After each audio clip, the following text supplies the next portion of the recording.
안녕하십니까. 암호화폐 정보를 전달해드리는 닥터 비트맨입니다. 오늘 하루도 이렇게 마무리가 되어가고 있습니다. 남은 시간 잘 마무리하시길 바라면서 준비해온 소식으로 넘어가도록 하겠습니다. 비트코인이 현재 소폭 상승하는 모습을 보여주고 있습니다. 5분간 1.6% 정도 상승하는 모습을 보여주는 가운데 비트코인의 초기 투자자로 잘 알려진 찰리 슈렘이 20년 뒤 비트코인 보유자들의 인생이 바뀔 수도 있다, 이러한 내용을 얘기했는데요. 한번 보도록 하겠습니다. 비트코인의 초기 투자자 찰리 슈렘이 5에서 10 BTC 보유 시 20년 뒤 인생이 바뀐다 언급을 했습니다. 암호화폐 거래소 비트 인스턴트의 창립자이자 전 비트코인 재단 부총재 찰리 슈렘은 3일 트위터를 통해서 5에서 10 비트코인 보유 시 20년 뒤 인생이 바뀐다 언급을 했습니다. 비트코인을 투자해 손해보지 않고 보유할 수 있는 가장 좋은 방법은 5에서 10 BTC 정도 구매를 한 후 자신조차도 접근할 수 없는 콜드 스토리지, 즉 오프라인 저장소에 보관하는 것이라고 하는데요. 앞으로 20년 안에 5에서 10BTC는 인생을 바꾸는 엄청난 금액이 될 것이라고 나는 진심으로 생각한다며 원하는 모든 것들을 그냥 사고 싶으면 살 수 있다 언급을 하고 있습니다. 비트코인 초기 투자자인 찰리 슈렘의 언급이었습니다. 간단하게 얘기를 하면 단기적인 시각으로 접근하지 말고 장기적인 시각으로 접근하라고 이야기를 하고 있는 것 같은데요. 과연 앞으로 어떠한 방식으로 암호화폐 시장이 진행이 될지 아무도 알 수 없지만 4년마다 진행되는 비트코인의 반감기, 그리고 채굴 난이도의 상승, 마지막으로 2100만 개 중 1800만 개가 채굴되어 나머지 300만 개가 남았다는 희소성의 증가와 점점 늘어가고 있는 비트코인의 채택을 보게 되면 찰리 슈렘의 말이 그저 신기루 같은 말은 아니구나 생각을 할 수 있겠죠. 20년이라 하면 굉장히 기나긴 세월이지만 돌이켜보면 짧은 세월이라는 것은 여러분들도 잘 아실 거라 생각합니다. 그 20년이란 기간 동안 어떠한 자산에 투자할지 가격 대비 성능이라고 하죠. 즉 가성비를 생각해보면 5에서 10 BTC를 넣어놓는 것도 나쁘지 않은 방법이지 않을까 생각이 들게 됩니다. 네, 이와 더불어서 비트코인을 비롯하여 주요 자산들의 연간 실적을 나열을 했는데요. 비트코인은 과연 몇 등을 했을까요? 한번 보도록 하겠습니다. 네, 찰리 빌레오가 비트코인을 비롯 주요 자산들의 연간 실적을 나열했습니다. 주요 자산 중 단연 최고다 언급을 했는데 12.9만 명의 트위터 팔로워를 보유하고 있는 미국 뉴욕 소재 투자자문회사 펜션 파트너스의 연구총괄 찰리 빌레오는 2일 주요 자산의 연간 실적을 나열을 했습니다.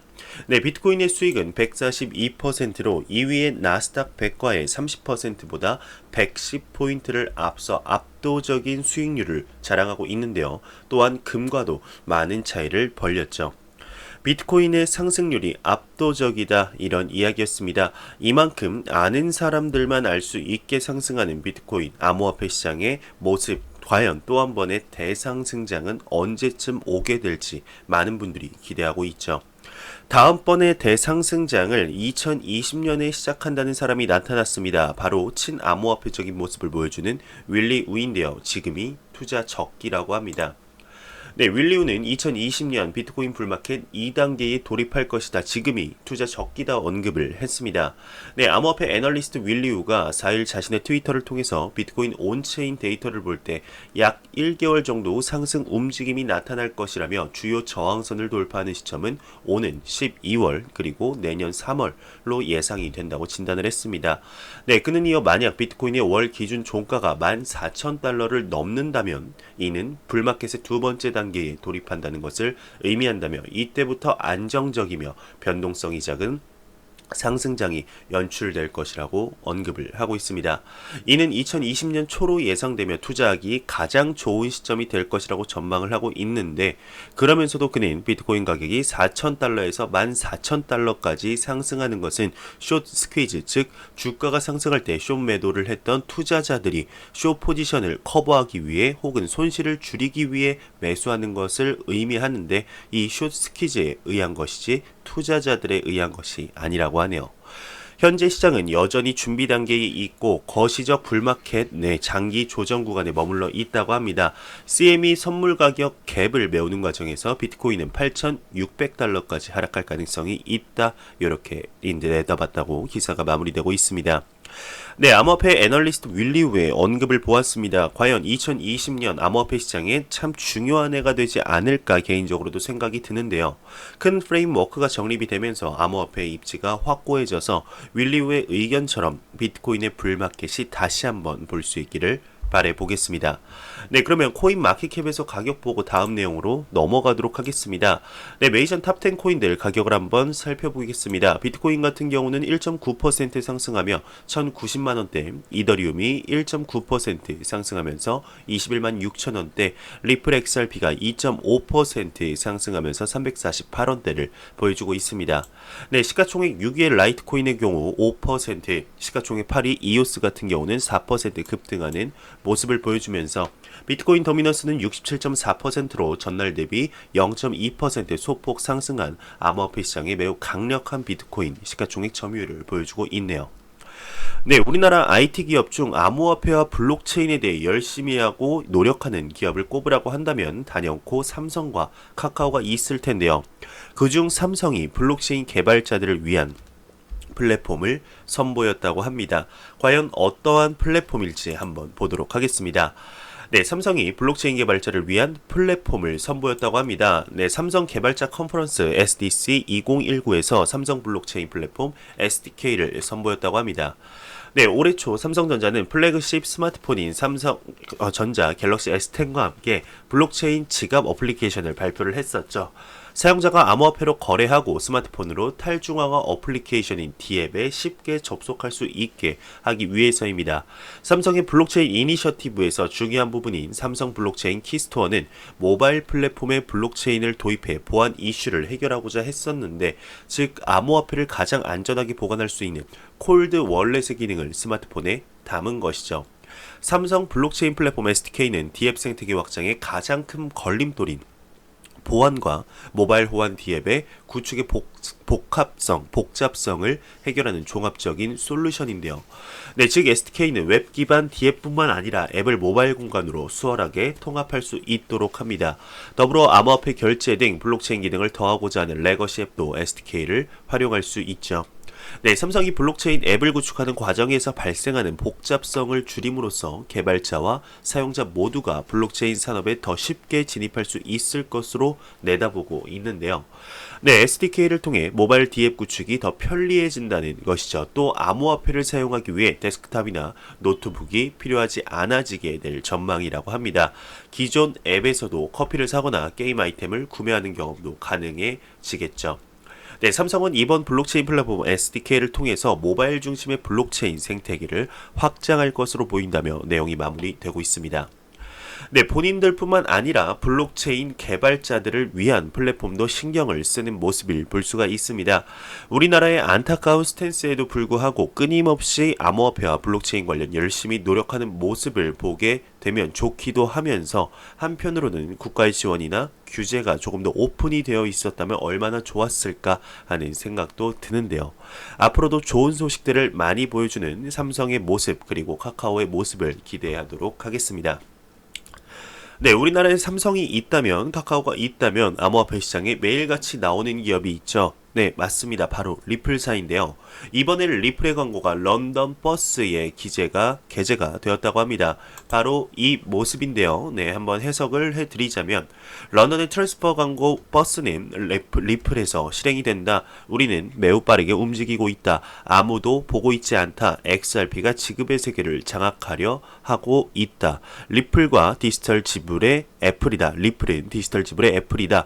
곧 모든 사람들은 DLT를 사용할 것이다 라고 나와 있습니다. 점점 12월이 다가올수록 리플의 광고, 그리고 XRP의 실사용화를 위한 준비가 늘어나면서 리플 네트워크의 추가 합류 소식도 나왔습니다. 과연 어떤 기관이 참여하는지 한번 보도록 하겠습니다. 네, 베트남의 TP뱅크가 리플의 은행 및 금융기관 네트워크에 합류했다는 소식이 나왔습니다. 암호화폐 전문 미디어 데일리 호들이 4일 보도에 따르게 되면 베트남 TP뱅크가 리플의 은행 및 금융기관 네트워크에 합류를 했다고 합니다. 해당 은행 및 금융기관들은 리플의 결제 시스템을 통해 자금 이체를 진행하고 있다고 하는데요.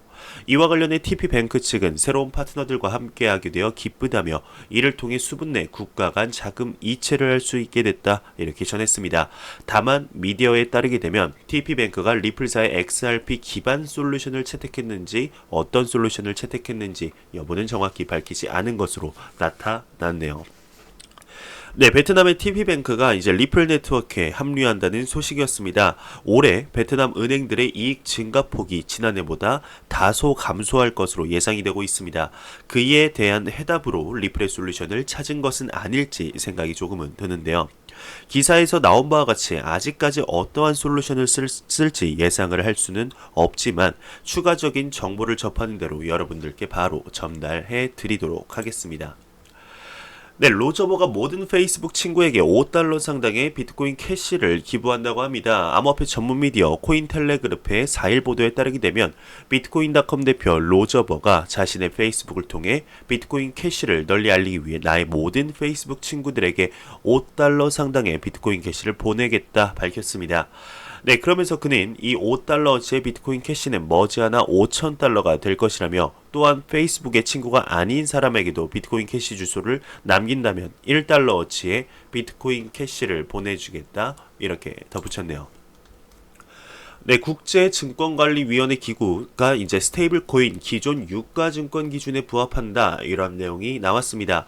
로이터 통신에 따르게 되면 국제증권관리위원회 기구 IOSCO가 공식 성명을 통해 스테이블 코인이 규제에 적합한 유가증권의 전형적 특징에 부합한다 밝혔습니다. 네, 이에 스테이블 코인의 기존 유가증권의 공시, 등록, 보고 등 기준이 적용될 수 있다는 설명인데 이와 관련해 애슐리 더 IOSCO 회장은 글로벌 잠재력이 큰 스테이블 코인을 만드는 사람들이 규제기관과 투명하고 건설적으로 협력할 수 있어야 한다 설명을 했네요. 네, 이에 대해서 로이터 통신은 IOSCO의 성명이 리브라를 원천 차단하려는 프랑스, 독일 등 유럽 국가의 정책 이반자들과는 뉘앙스의 차이가 있다 이렇게 평가를 했습니다. 네, 나이키 한정판 운동화가 블록체인의 정보를 기록한다고 합니다. 네, 암호화폐 전문 미디어 데일리 호들에 따르게 되면 나이키가 힙합 가수 트래비스 스캇과 콜라보해서 한정판 운동화를 출시를 했습니다. 미디어에 따르게 되면 해당 상품의 상세 정보가 퍼블릭 블록체인 B체인에 기록이 되며 소비자는 스마트폰으로 스캔해 블록체인에서 고유 식별 번호 및 관련 정보를 얻을 수 있는 것으로 알려졌네요. 네, FATF는 디지털 신원 인증 가이드라인을 발표했습니다. 4일 코인데스크에 따르게 되면 국제자금 세탁 방지 기구이죠. FATF가 지난 31일 각국 규제 기관 및 민간 기업을 대상으로 디지털 신원 시스템 관련 FATF 가이드라인 초안을 발표한 것으로 나타났습니다. 해당 가이드라인은 금융거래에 필요한 신원 인증 시스템이 디지털화함에 따라서 새롭게 불거진 보안 및 투명성을 해결하고 자금 세탁 및 테러 자금 조달을 방지하는 것을 골자로 하는데요. 디지털 ID가 자금 세탁 방지 정책에 미칠 수 있는 리스크를 관리할 수 있는 방법, 그리고 거래 모니터링 규정, 데이터 보관 등의 내용이 담겨 있습니다. 특히 FATF는 디지털 신원 인증 시스템의 효율을 향상시킬 수 있는 솔루션으로 분산 원장 기술을 꼽았네요. 네, 그러면서 비트코인 해시레이트도 2.98% 상승했다는 소식과 더불어서 비트퓨리에서는 비트코인 채굴에 그루지아 전력 4%를 사용한다고 합니다. 블록체인 미디어 더 넥스트 웹이 BBC 사운드 팟캐스트의 자료를 인용해 채굴 기업 비트퓨리사나 한 개의 비트코인 채굴장이 그루지아 국가 전체 전역 사용량의 4%를 소비하고 있다 보도를 했는데요. 또한 그루지아의 전체 국가 전력 사용량의 10%가 비트코인 채굴에 사용되고 있는 것으로 나타났습니다. 이와 관련해 비트퓨리 측은 에너지 대부분이 친환경 발전에 의존하고 있기 때문에 전통 귀금속 자원을 채굴하는 것과 비교해서는 에너지 소비량이 크지 않다 설명을 했는데 실제로 그루지아 전력 사용량의 80%가 수력 발전을 통해 공급되는 것으로 알려져 있는데요. 미디어에 따르게 되면 그루지아는 전 세계에서 세 번째로 큰 비트코인 채굴 국가라고 합니다. 중국과 베네수엘라 다음이라고 하네요. 네, 산마리노 공화국이 블록체인 기업 정식 등록안을 채택했습니다. 네, 암호화폐 전문 미디어 코인텔레그래프 보도에 따르게 되면 산마리노 공화국이 블록체인 기업 등록 정책을 채택했다고 합니다. 해당 정책은 산마리노 공화국 2019년 법령 86호 규정에 근거를 했으며 산마리노 마이크로 스테이트에 소재한 블록체인 기업들은 산마리노 혁신 기구의 공식 웹사이트에서 공식 양식 내용을 모두 준수할 시 정식 기업으로 인정받게 된다는 설명입니다. 미 소프트웨어 기업은 양자 암호화를 통해 프라이빗 키 보안성을 강화하겠다 언급을 했습니다. 네, PR 웹에 따르게 되면 미국 캘리포니아 소재 소프트웨어 기업 해시캐시 컨설턴트가 양자 암호화 기반 프라이빗 키 및 자사 블록체인 네트워크 HC 넷 보안성을 강화하기 위해서 양자 분야를 연구하고 있는 것으로 나타났습니다. 이와 관련해 해당 기업의 CEO 라지 초두리는 양자 암호화는 차세대 사이버 보안 강화를 위한 핵심 키워드가 될 것이라며 향후 사이버 공격을 우려할 필요가 없어질 것이라고 언급을 했네요. 네, 온톨로지 플랫폼의 새로운 노드로 무비블록을 선정했다고 합니다. 퍼블릭 블록체인 온톨로지가 플랫폼의 새로운 노드로 무비블록을 선정했다고 합니다. 무비블록은 온톨로지 기반의 영화 컨텐츠 배급 및 유통 플랫폼으로 온톨로지의 인큐베이팅 프로젝트로 선정되어서 지난 3월 파트너십을 발표한 바가 있었는데요. 새로운 노드 합류를 위해 무비블록은 초기 스테이킹 물량인 25만 온톨로지와 100만 온톨로지를 포함하여 총 305만 온톨로지를 스테이킹했다고 합니다. 네, 무비블록 노드는 약 2주간 유저 확보 기간을 거친 후에 노드 운영에 대한 이자 수익 보상을 지원할 계획이라고 하네요. 네, 코인기계 창업자가 데이브 클라이만 유산 인수폭이 실질적 규모가 작다 언급을 했습니다. 암호화폐 미디어 코인기계 보도에 따르게 되면 코인기계 창업자 켈빈 아이어가 데이비드 클라이만의 유산 인수를 포기했다고 밝혔습니다. 해당 유산의 실질적인 규모가 크지 않다고 판단했기 때문이라는 설명인데 미디어에 따르게 되면 아이어는 최근 2013년에 사망한 개발자 데이브 클레이만의 형제인 아이라 클레이만의 유산을 얻기 위해 아이라 클레이만의 변호사들과 협상을 진행해 왔다고 합니다. 다만 협상 과정 중에 유산 중 일부인 소프트웨어 관련 지식 재산인 비트코인 소스코드는 이미 전 세계적으로 오픈소스가 됐고 데이브가 독립적으로 채굴한 비트코인 약 32만 BTC의 프라이빗 키가 보관되어 있는 하드디스크가 아이라 클라이만의 과도한 접근으로 파괴될 수 있다 결론을 내린 것으로 알려졌는데요. 네, 켈빈 아이어는 엔체인 수석 엔지니어 크레이그 라이트와 함께 비트코인 SV를 이끄는 대표 주자로 꼽히면서 아이라 클라이만은 크레이그 라이트가 서류 위조를 통해 라이트 앤 데이브 클라이만이 운영했던 이 회사에서 지난 2009년에서 11년에 채굴한 비트코인 110만 개를 빼돌렸다 소송을 진행하고 있다고 합니다.